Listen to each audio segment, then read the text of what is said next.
Olá, voltamos em Conexão Legal. Hoje tratando de um tema importantíssimo na nossa sociedade, a questão dos direitos humanos e dos direitos humanos entendido nas cortes internacionais.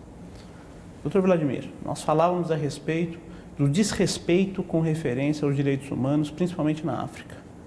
Isso é algo recorrente e terrível. O continente africano é um continente que passou por um processo de descolonização recente, né?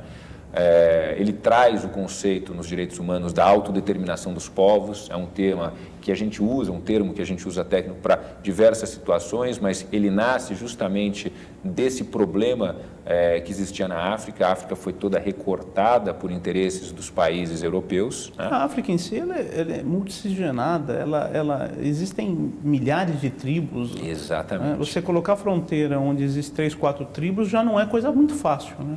Não é. E existe uma cultura diferenciada, né? Aqui no começo do nosso programa eu falei daquele momento civilizatório, ou seja, a ideia de alguns marcos, ou seja, em que momento que um determinado Estado, né, se encontra, ou seja, a ideia de termos, assim, vamos supor, houve a secularização naquela determinada comunidade, ou seja, a separação do religioso, do político, né? Outros indicativos que nós podemos ter, não digo em relação à tecnologia, mas questões mais sociais, efetivamente, se nós temos, por exemplo, um regime democrático, se existe alternância de poder, se as instituições daquele Estado são sólidas, né? Nós temos países que mudam de nome a cada 10, 15 anos, né? Ou seja, países onde... E de governo de 100 em 100.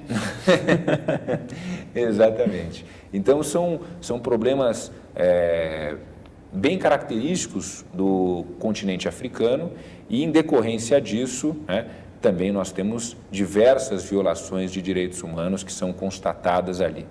A ponto que o sistema de proteção africana, né, o sistema mais recente, né, nós temos o mais antigo e consolidado, que é o europeu, um intermediário, que é o interamericano, e temos também o africano, que há pouco tempo conseguiu avançar no sentido... Primeiro só existia uma comissão de direitos humanos, depois foi feito um protocolo criando a corte, né, e a corte já está em vigor. Porém, essa corte tem uma jurisdição muito pequena comparado ao território, porque poucos países efetivamente ratificaram os tratados internacionais que permitem a jurisdição dessa organização internacional.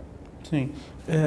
Os desvios, principalmente com relação às empresas multinacionais que usam do continente africano como literalmente cobaias. E isso nós temos exemplo da maioria do continente. Não só com referência a remédios, mas também com referência a transgênicos, com referência às novas drogas, às novas culturas, né, espoliando terras, espoliando o povo de forma geral. Qual é o entendimento dos tribunais nesse sentido? Principalmente os tribunais internacionais, porque todo mundo sabe que no continente africano, com raras exceções, você não tem um instrumento jurídico factível e atuante, né?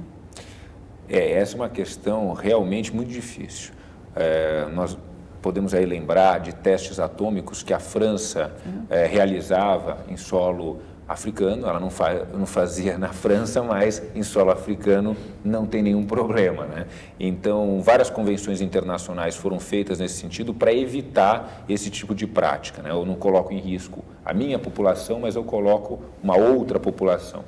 Como nós tivéssemos uma distinção entre homens de primeira classe e homens de segunda classe, né? Ou seja, utilizando alguns seres humanos como meio e não fim, né? O que vai de total...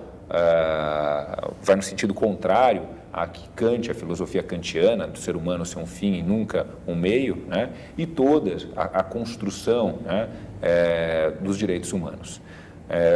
Durante muito tempo, por conta que os tribunais e as instituições desses países eram precárias, né? Não existia, né, uma grande prática de contestação a essas práticas, né, esse tipo de ato que era realizado por multinacionais ou às vezes até por governos, né, como a gente citou o caso da França. Algumas pessoas pretendiam discutir isso não no fórum local, ou seja, naquele determinado país, mas levar para a Europa ou para os Estados Unidos esse tipo de discussão. E durante muito tempo, né, isso foi negado pelos tribunais desses países, ou seja, os estados falavam que aquele não era um fórum conveniente, porque ele não tinha jurisdição para decidir sobre aquela demanda, que era uma demanda, né, que deveria ser analisada sob o prisma, né, sob a jurisdição, né, do país onde aqueles fatos tinham acontecido, né. De uma forma contrária, né, recentemente, algumas decisões, né, não ainda definitivas, mas de acolhimento da pretensão, fizeram com que esse panorama se modificasse. Não se julgou o mérito, mas se Ainda julgou não. a possibilidade da competência do juiz estrangeiro. Perfeito. Exatamente isso, Leandro.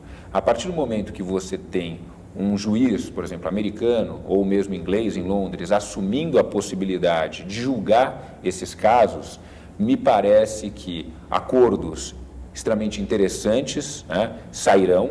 Sim. E, por outro lado, essa prática deve diminuir de forma significativa, porque aí essas empresas, essas pessoas pensarão duas vezes antes de agirem dessa maneira. Sim, a conta vai ficar um pouquinho cara. Bastante. Inclusive, nós temos o caso da Coca-Cola, não no continente africano, mas no centro da Europa, que comprou alguns ativos que pertenciam, pelo menos a história nos conduz nesse sentido, que pertenciam a alguns judeus, né, e estão sendo processados severamente com referência a isso, para que indenizem a família dessas pessoas que à época foram lesadas, né? E esse é outro precedente extremamente interessante, né? Junto com esse, nós temos o caso dos bancos suíços, né? Que se apoderaram de contas secretas, né, que judeus detinham, né, e que faleceram durante a Primeira e Segunda Guerra Mundial, principalmente. Né? A questão bancária é interessante, claro, dessa forma. A questão bancária nós vamos falar no nosso último bloco. Perfeito. Agora nós vamos para um pequeno intervalo. Você aí de casa, continue conosco.